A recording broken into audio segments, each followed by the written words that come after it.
आपका हमारे channel Yogesh Saini math पर स्वागत है। हम आज यूपी बोर्ड से संबंधित जो 10th क्लास है उससे संबंधित इम्पोर्टेंट क्वेश्चंस मैथ के लेकर आए हैं प्रैक्टिस के तौर पर, और आज हम आपकी प्रैक्टिस कराएंगे। और प्रैक्टिस में आपकी ये पहली वीडियो होगी। इसमें सभी क्वेश्चंस जो है हमारे इम्पोर्टेंट हैं और आप इसको एक बार जरूर देखें। जैसे कि हमारे पास जो फर्स्ट क्वेश्चन है, यह कौन सी केंद्रीय प्रवृत्ति की माप नहीं है। इसमें बताना केंद्रीय प्रवृत्ति की माप नहीं होती है, ये सांख्यिकी का क्वेश्चन है और बहुविकल्प में अनलाइक क्वेश्चन है, यानी बहुविकल्प में ही आता है। इसमें बताना प्रवृत्ति की माप नहीं होती, इसे नहीं पूछा है तो नहीं होने का मतलब है मानक विचलन इसकी प्रवृत्ति की माप नहीं होती। और केंद्रीय प्रवृत्ति की माप कौन कौन सी होती है? एक माध्य होती है, बहुलक होती है और माध्यिका होती है। ये केंद्रीय प्रवृत्ति की माप होती है, यानी कि माध्य, बहुलक, माध्यिका। और ये मानक विचलन केंद्रीय प्रवृत्ति की माप नहीं होती है। कई बार ये क्वेश्चंस रिपीट है इसी ऑप्शन के साथ, यानी ये 4 ऑप्शन के साथ ऐसे ही क्वेश्चंस आया हुआ है। हो सकता है इस बार चेंज हो जाए। उसने पूछा माप नहीं होती, इन 3 में से कोई सा एक ऑप्शन दे दे और अलग ऑप्शन दे दे और फिर पूछ ले कि माप कौन सी होती है, तो फिर इनमें से आप बता सकते हैं माध्य, बहुलक और माध्यिका इसकी माप होती है। नेक्स्ट क्वेश्चन हमारे पास क्या है, ये दिया गया है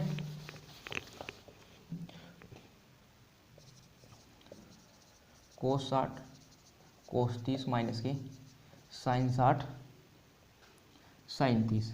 इस प्रकार का क्वेश्चंस यदि आपके पास आया त्रिकोणमिति से तो कैसे करेंगे? ये 2 तरीके से क्वेश्चंस हो सकते हैं। यदि आपके पास ये वैल्यू याद है, यानी कि मान याद है इनके, आप मान याद होने के बावजूद आप मान रख सकते हैं। जैसे कि cos 60 का मान वो क्या होता है, ये 1/2 होता है, क्योंकि जो sin 30 का मान होता है वो cos 60 का मान होता है। ये √3/2 हो जाएगा। sin 60 का मान √3/2 और sin 30 का मान 1/2। इनकी आप जब मल्टीप्लाई करेंगे, यानी कि अंश की अंश में और हर की हर में, तो कितना हो जाएगा √3/4 माइनस के √3/4। ये इससे कैंसिल हो जाएगा। कितना आंसर आ जाएगा हमारा 0। दूसरा तरीका क्या हो सकता है, आप 11वीं क्लास में जब जाओगे तो आप पढ़ेंगे, यानी कि ये a मान लो, इसको b मान लो, ये c और ये a और ये b। अब ये cos a cos b sin a sin b, ये होता है cos a प्लस के b का। अगर प्लस है तो यहाँ माइनस आएगा, अगर यहाँ प्लस होता तो फिर यहाँ पे माइनस आता। अब cos a प्लस के b, cos a प्लस के b का मतलब a क्या है, cos 60 है और ये b कितना है 30। तो ये cos 90 का मान कितना हो जाएगा हमारा 0। cos 90 का मान 0 होता है और cos 0 का मान 1 होता है। ये इस टाइप के आप क्वेश्चंस कर सकते हैं। हालांकि हमारा क्वेश्चंस यहाँ पर पूरा हो गया था, इसका 0 आंसर आ सकता है। यदि ऐसे आपके मान कहीं ना कहीं याद नहीं है तो आप ऐसे भी कर सकते हैं। दूसरी बात, आपके मान याद होने जरूरी है, क्योंकि कहीं ना कहीं आपको 1 या 2 क्वेश्चंस आपको पेपर में देखने को ऐसा जरूर मिलेगा। नेक्स्ट क्वेश्चंस क्या है हमारे, ये देखिए।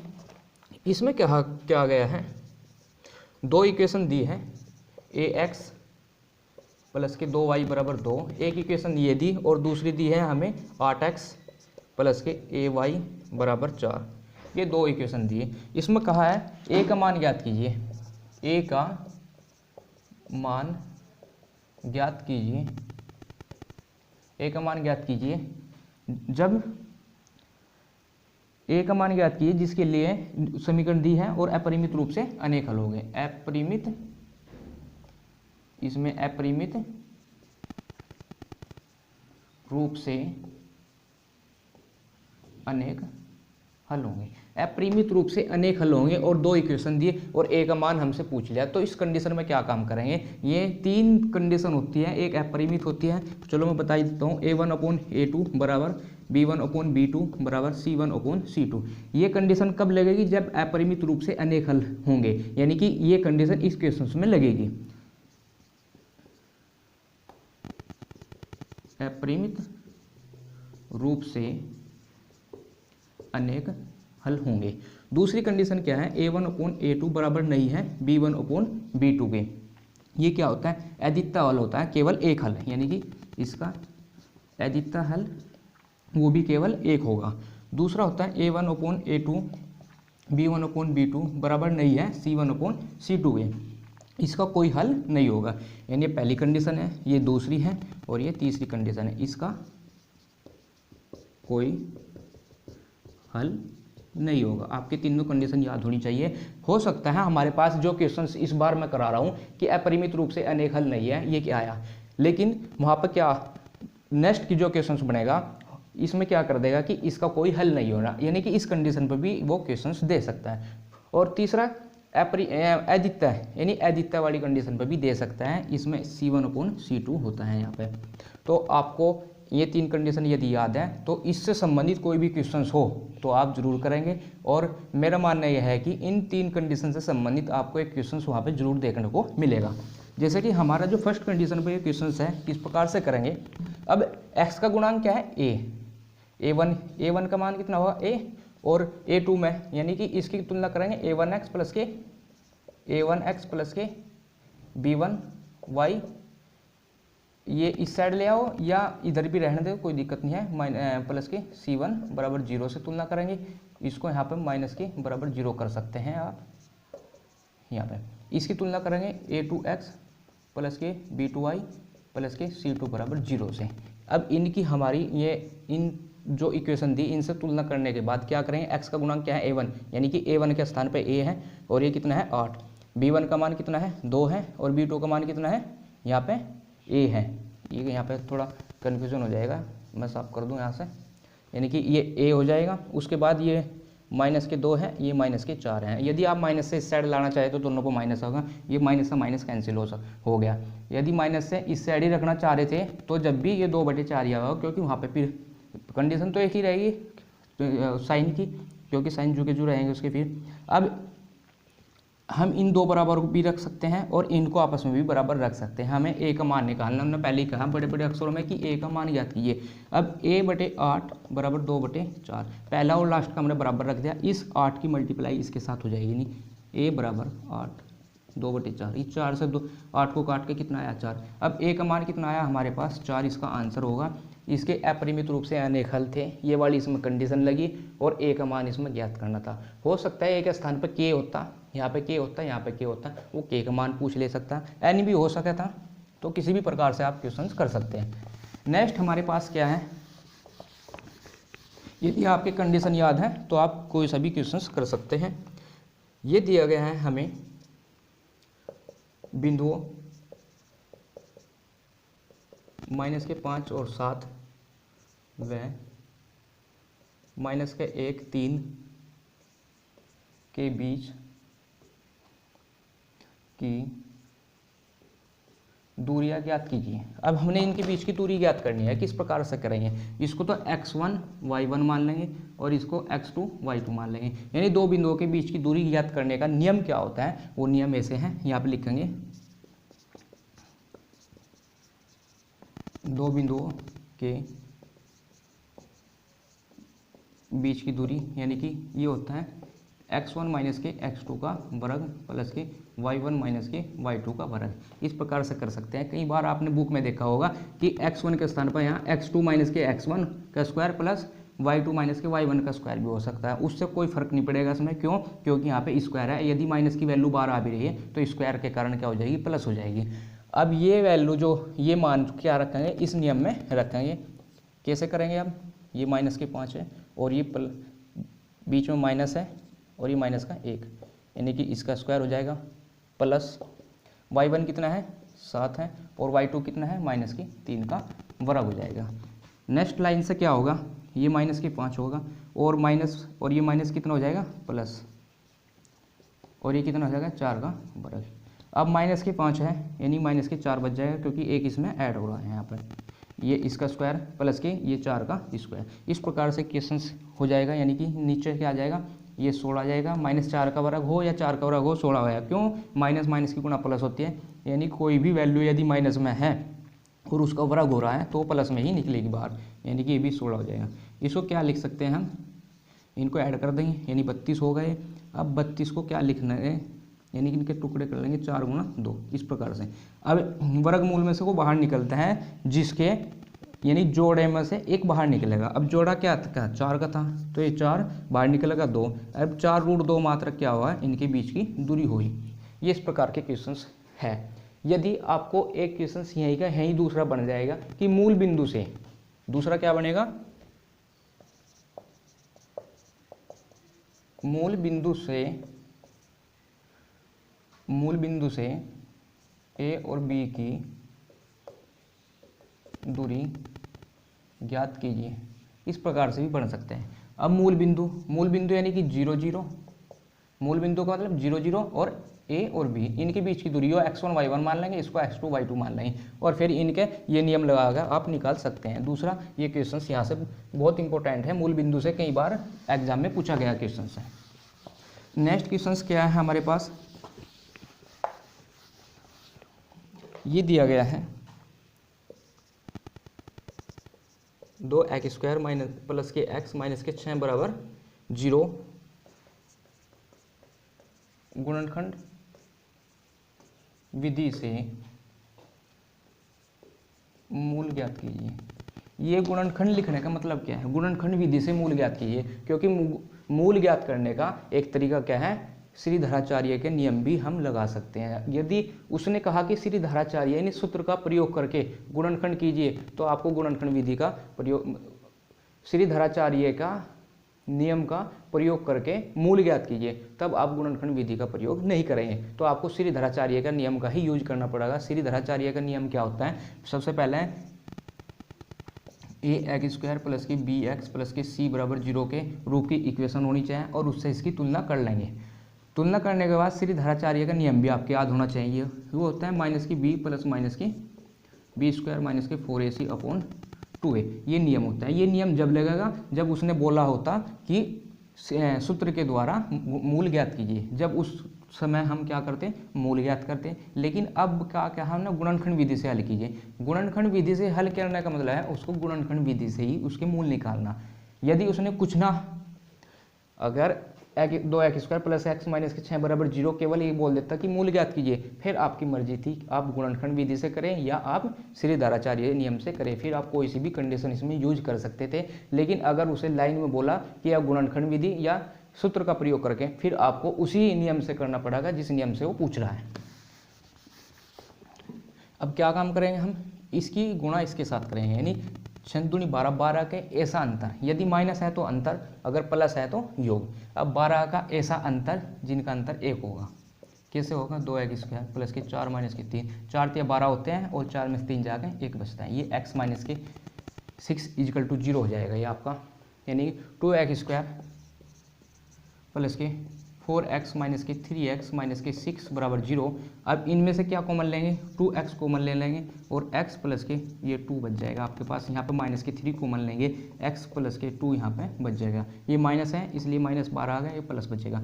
यदि हमारे पास ये जो x प्लस के 2 ये आया और x प्लस के 2 ये जो आया, यदि ये सेम आ रहे हैं तो हमारा क्वेश्चन सही है। यदि यहाँ पे कोई प्रॉब्लम है, इसका मतलब कहीं ना कहीं यहाँ पे कोई दिक्कत हुई है। एक तरीका और हो सकता है, यदि आपको कहीं ना कहीं कन्फ्यूजन है कि हमारा गलत क्यों हो रहा है, मतलब यहाँ पर आकर गलत होता है, सबसे ज़्यादा मिस्टेक यहीं पर होती है इन दो लाइनों में, यानी कि जो यहाँ पे एक तो ये टुकड़े होते हैं और एक ये इस लाइन में। उसके बाद क्या करो, दोबारा से इस लाइन को ये लाइन बनाने की कोशिश करो। देखो 2x² है हमारे पास, 4 में से 3 जाकर कितना बचा, x ने बचा, ये प्लस का बचा क्योंकि प्लस की संख्या बड़ी है। अब माइनस के 6 बराबर 0, क्योंकि जो की जो होगी, तो ऐसा आप करके देख सकते हैं यदि कहीं ना कहीं आपको कन्फ्यूजन है क्वेश्चन में। अब x प्लस के 2 क्या होगा, इसमें से कॉमन लिया, अब ये 2x माइनस के 3 बराबर 0। अब x प्लस के 2 बराबर 0 रख लेंगे और ये इसके बराबर भी एक बार 0 रखें, यानी मूल ज्ञात करने हैं। अब एक बार इसके बराबर 0 रखा, एक बार इसके बराबर 0 रखा, तो x बराबर यहाँ से माइनस के 2, प्लस से इस साइड जाकर माइनस के 2 बचेगा, यहाँ पे 2x माइनस के 3 बराबर ये 0 है। अब 2x बराबर ये बराबर से इस साइड जाकर 3 आएगा, यानी x बराबर 3/2, ये आंसर आया। एक माइनस के 2, इसके दो मूल आए, एक माइनस के 2 और एक x बराबर 3/2। ये एक अच्छा क्वेश्चन था, यानी इस क्वेश्चन से आप 2-3 क्वेश्चंस कर सकते हैं। श्रीधराचार्य का नियम भी मैंने आपको बताया इससे संबंधित, और ये गुणनखंड विधि से बताया। नेक्स्ट है हमारे पास, नेक्स्ट क्वेश्चन दिया गया है, ये दिया गया है 2x माइनस के 1 इंटू x माइनस के 3 इक्वल टू x प्लस के 5 और x माइनस के 1 द्विघात समीकरण है या नहीं है, इसमें बताना है द्विघात समीकरण है या नहीं है। इस प्रकार से हमने ये क्वेश्चन करना, ये दे दिया। अब ये बताना द्विघात समीकरण है नहीं है, आपके चैप्टर में ये लगभग फर्स्ट एक्सरसाइज होगी आपकी बुक में। तो इस क्वेश्चन को हम कैसे करेंगे, अब ये तो इस टाइप का है, हो सकता है दूसरे टाइप का भी वो क्वेश्चंस दे दे। द्विघात होने का मतलब सबसे पहले हमने पता होना चाहिए, द्विघात होने का मतलब जिसकी x में यानी कि x यानी कि चर पद में सबसे बड़ी घात क्या होगी, यदि 2 है तो द्विघात समीकरण है, अन्यथा 1 या 3 होने पर द्विघात समीकरण नहीं है। तो हम सबसे पहले इसकी मल्टीप्लाई इसके साथ करेंगे और आपस में ही इनकी भी मल्टीप्लाई करेंगे। कैसे करेंगे, यदि आपको बीजगणित की मल्टीप्लाई आती है, सीख रखी है, तो आपको आसान पड़ेगा। यदि बीजगणित की मल्टीप्लाई आपसे नहीं आती तो आप यहाँ सीख सकते हैं। देखिए कैसे करेंगे, यानी 2x की पहले x के साथ करेंगे, कितना होगा 2x स्क्वायर। क्यों x की घात 2 क्यों हुई, क्योंकि गुणा में घात क्या होती है, जुड़ती है। अब जब 2x गुणा 2x करते हैं यानी कि 2x गुणा x, एक x की घात या एक या कितनी होगी 2 होगी, अब 2x स्क्वायर। अब इसकी मल्टीप्लाई इसके साथ करेंगे माइनस की 6x, उसके बाद इसकी इसके साथ करेंगे माइनस की x, ये माइनस है ये प्लस है तो प्लस माइनस माइनस, अब माइनस और माइनस प्लस हो जाएगा यानी कि 3 हो जाएगा, बराबर बीच में है।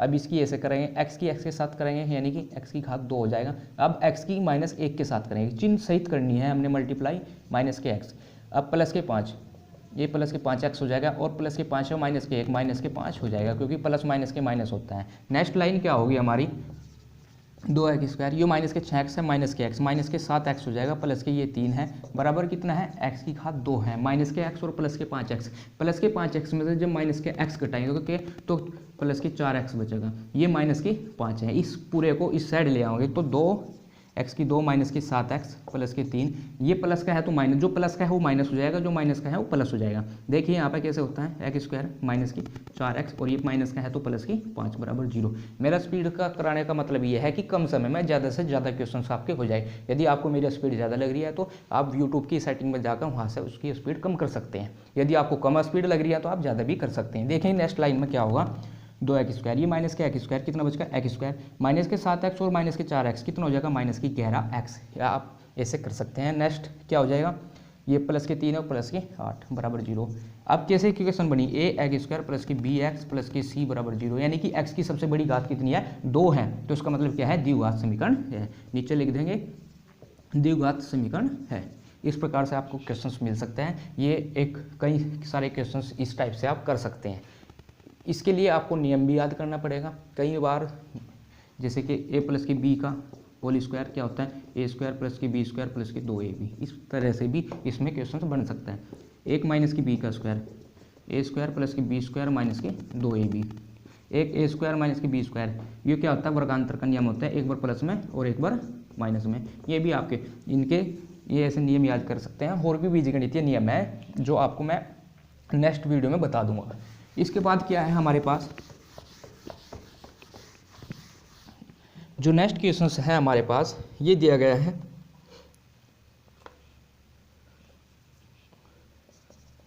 कोट थीटा बराबर 7/8 है तो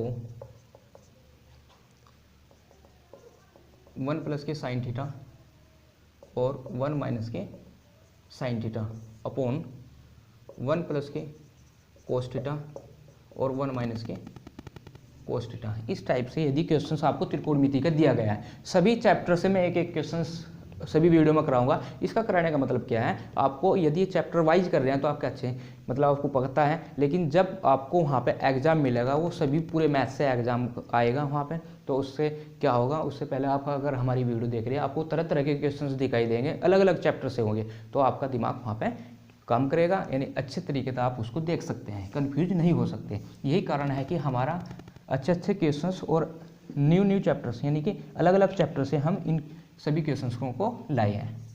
देखिए कोट थीटा बराबर 7/8। अब हम क्या करेंगे, एक त्रिभुज बनाएंगे। अब कोट थीटा बराबर हमें इसमें आधार ये होता है, यदि थीटा यहाँ है, थीटा के सामने की भुजा लंब होती है, यदि थीटा वहाँ पे है तो वो फिर चेंज हो जाएगा। ये 90 डिग्री है यहाँ पे, इसको ए मान लेंगे, बी और सी। अब उसने कहा क्या है, कोट थीटा बराबर 7/8। हमें पता है tan थीटा बराबर लंब बटे आधार होता है। यदि आपके लाल बटे काका, ये एक नियम होता है, इसकी सहायता से आप क्या कर सकते हैं, जल्दी कर सकते हैं। अब हमारे पास कितने कोण होते हैं, 3 कोण होते हैं और 3 उनके उल्टे, यानी कि टोटल 6 कोण होते हैं। कौन कौन से होते हैं, एक तो साइन थीटा, कोस थीटा और tan थीटा, ये 3 कोण है और 3 इनके उल्टे होते हैं। कौन, क्योंकि साइन का उल्टा क्या होता है हमारे पास, साइन यानी कि कोसेक थीटा, और कोस का उल्टा सेक थीटा और tan का उल्टा कोट थीटा। टोटल कोण कितने हुए हमारे पास, 6 कोण हुए।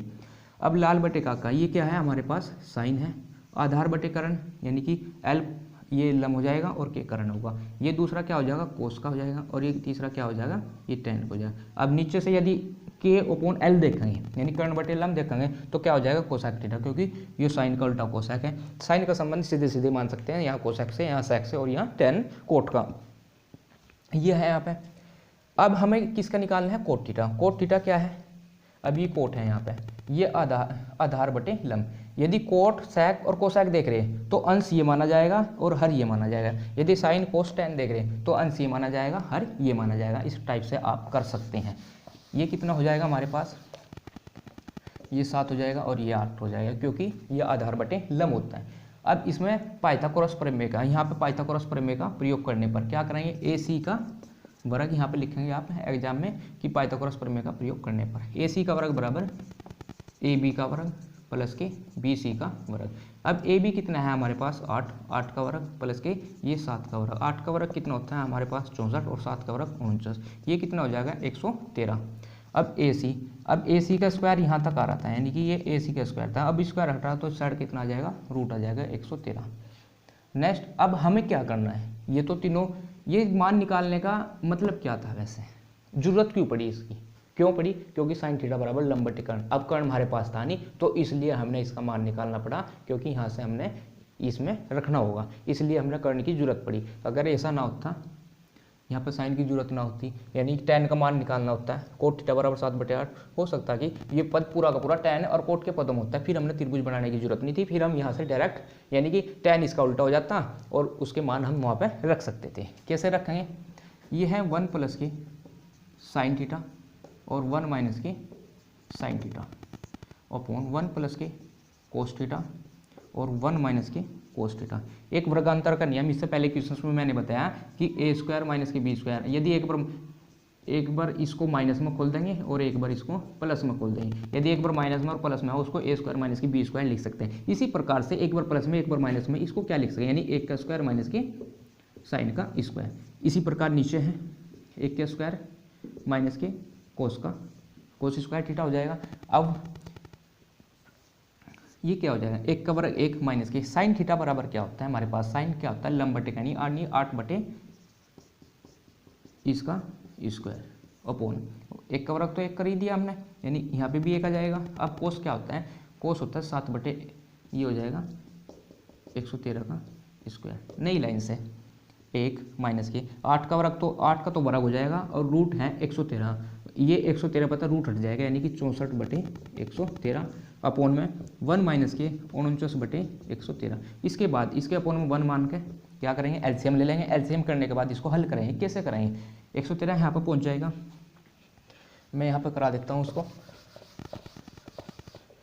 यो 113 माइनस की 64 अपॉन में कितना आ जाएगा 113, ये नीचे भी 113 माइनस के 49 अपॉन 113, 113 से 113 कट जाएगा, क्योंकि जब बीच बीच को गुणा होगी सबसे ऊपर लेके और सबसे नीचे के साथ जाए, यानी सबसे नीचे वाला सबसे ऊपर जाएगा और बीच बीच की गुणा होगी तो 113 से 113 कट जाएगा, क्योंकि ऊपर जाना था ये नीचे आना था। अब ये कितना बच जाएगा, अब इसको 113 में 64 को घटाएंगे, ये बच जाएगा यहाँ पे 49 और ये कितना बच जाएगा हमारे पास 64, यानी 49 बटे 64 हमारा क्या आया, इसका आंसर आया। इस प्रकार से आप इनके मान निकाल सकते हैं।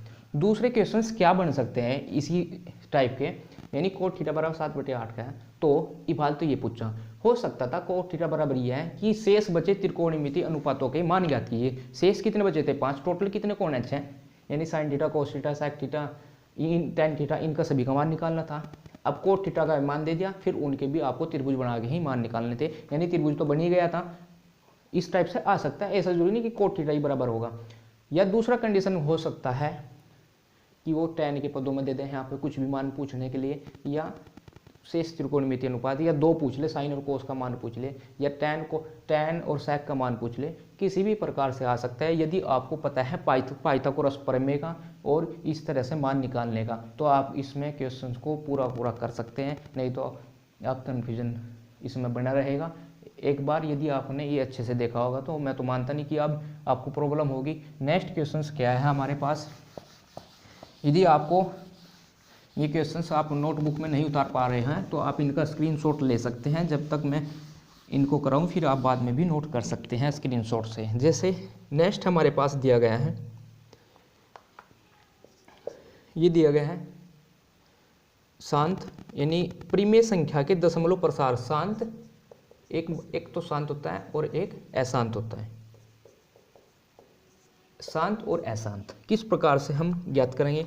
एक क्वेश्चन तो इसमें 2 क्वेश्चन दिए गए, इसी प्रकार से हम करेंगे 31, 25 और दूसरा दिया गया है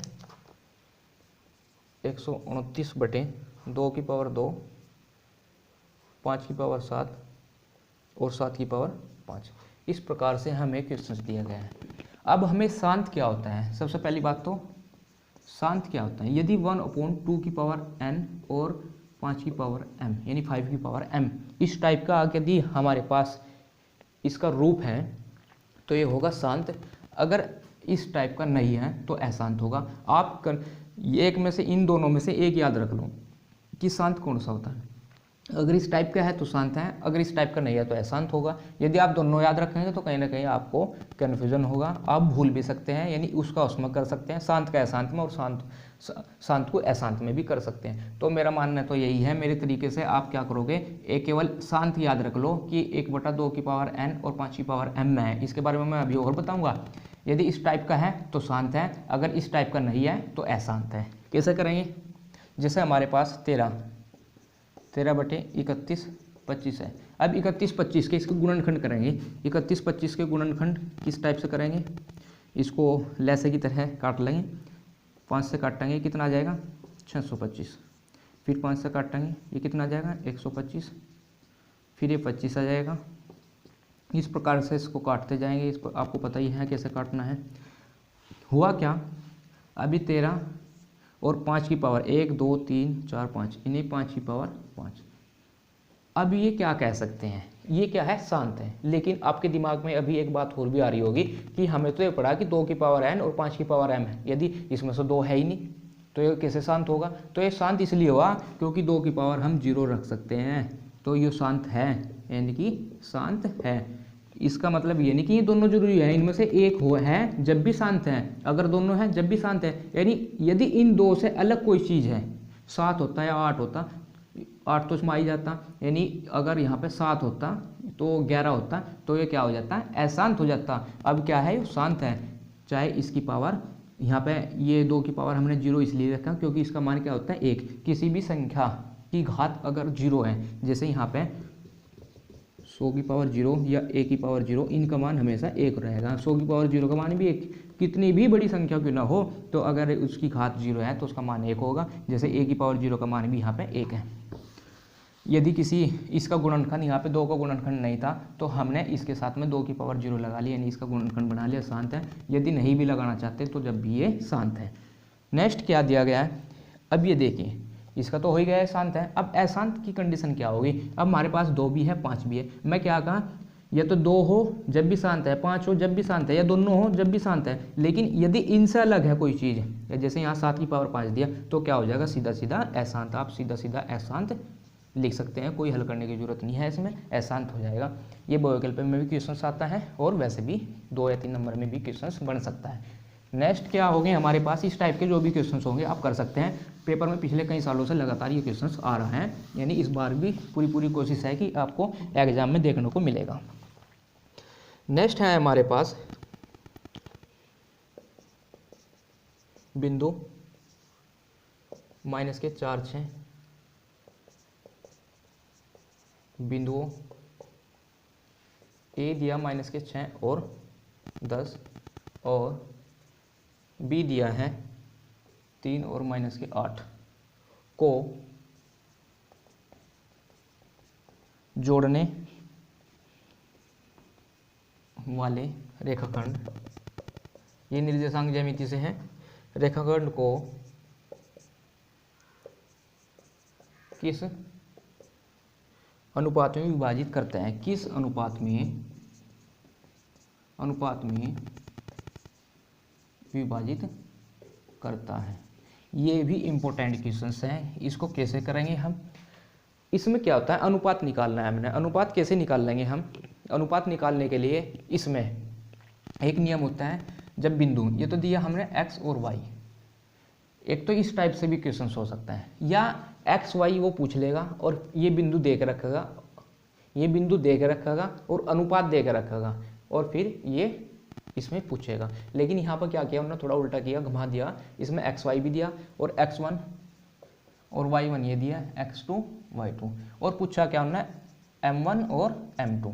किस प्रकार से हम करेंगे, इसका क्या नियम होता है निर्देशांक ज्यामिति में, यानी कि x और y, ये होता है m1 x2 plus m2 x1 upon m1 plus की m2, m1 y2 प्लस की m2 y1 upon m1 plus की m2। अब हम क्या करेंगे, हमने m1 और m2 का मान निकालना है और इसमें x y का मान यहाँ पे दिया गया है, m1 m2 का मान निकालना है। एक यहाँ से ध्यान रखिए, हम दोनों को साथ लेकर चलने की जो इसमें जरूरत ही नहीं पड़ेगी, क्योंकि x का मान पहले वाला है और y का मान ये दूसरे वाला, हम केवल एक वाला इसमें से एक उठा लेंगे, यानी कि x बराबर, x का मान कितना है, ये दिया -4 बराबर m1 तो m1 ही है, क्योंकि अनुपात का हमें पता नहीं, अनुपात मान लीजिए इसमें m1 और m2 हमें माना हुई चीज़ आंसर में नहीं आनी चाहिए, यानी कि हमने ही निकालना ही है, m1 ये है। अब x2 कितना है हमारे पास, x2 हमारे पास 3 है, प्लस m2 कितना है निकालना है, और x1 कितना है हमारे पास -6 अपॉन में m1 प्लस की m2। बस यही लेकर चलेंगे, यहीं से हमारा आंसर आ जाएगा, बड़ा करने की जरूरत नहीं। वैसे वो साथ साथ ले जा सकते थे नीचे तक, लेकिन ये सर नहीं करना, तो हम क्या करेंगे, शॉर्ट में कराएंगे, टाइम बचेगा, -4 ये 3 m1 ये minus -a plus -6 m2 upon m1 plus की m2। अब इसके अपोन में 1 मान के इसकी क्रॉस मल्टीप्लाई कर देंगे, इसकी मल्टीप्लाई इसके साथ और इसकी 1 की इसके साथ। जब -4 की m1 प्लस m2 के साथ करेंगे, यहाँ पे -4 की m1 प्लस की m2 के साथ इसकी मल्टीप्लाई करेंगे तो ऐसे हो जाएगा, और इस साइड कितना है 3 m1 -6 m2। अब -4 m1 -4 की मल्टीप्लाई करेंगे, -4 m1 -4 m2 बराबर 3 m1 और -6 m2।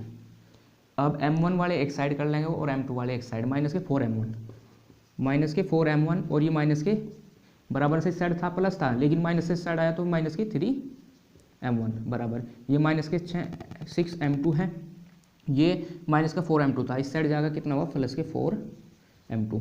अब ये -4 m1 -3 m1 -7 m1 होगा, और ये -2 m2 होगा, क्योंकि -6 में से 4 जाएगा, -2 बचे और माइनस यहाँ पर प्लस होता है।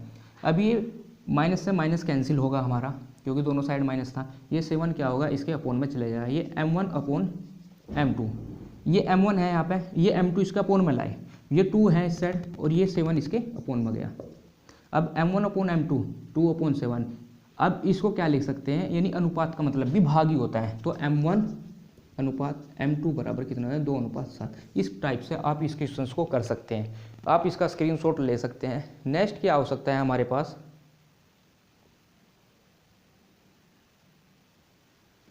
नेक्स्ट क्वेश्चंस क्या हो सकता है हमारे पास, इससे संबंधित ही में हम इससे आगे जो हमारी वीडियो आएगी उसमें कराएंगे। या आज की वीडियो हमारी केवल इतना ही होगा, और उसके बाद जो भी क्वेश्चंस होंगे नेक्स्ट वीडियो में हम पूरा करा देंगे। जब तक का आप इस वीडियो को अच्छे से देखें और दूसरों तक इसको शेयर करें।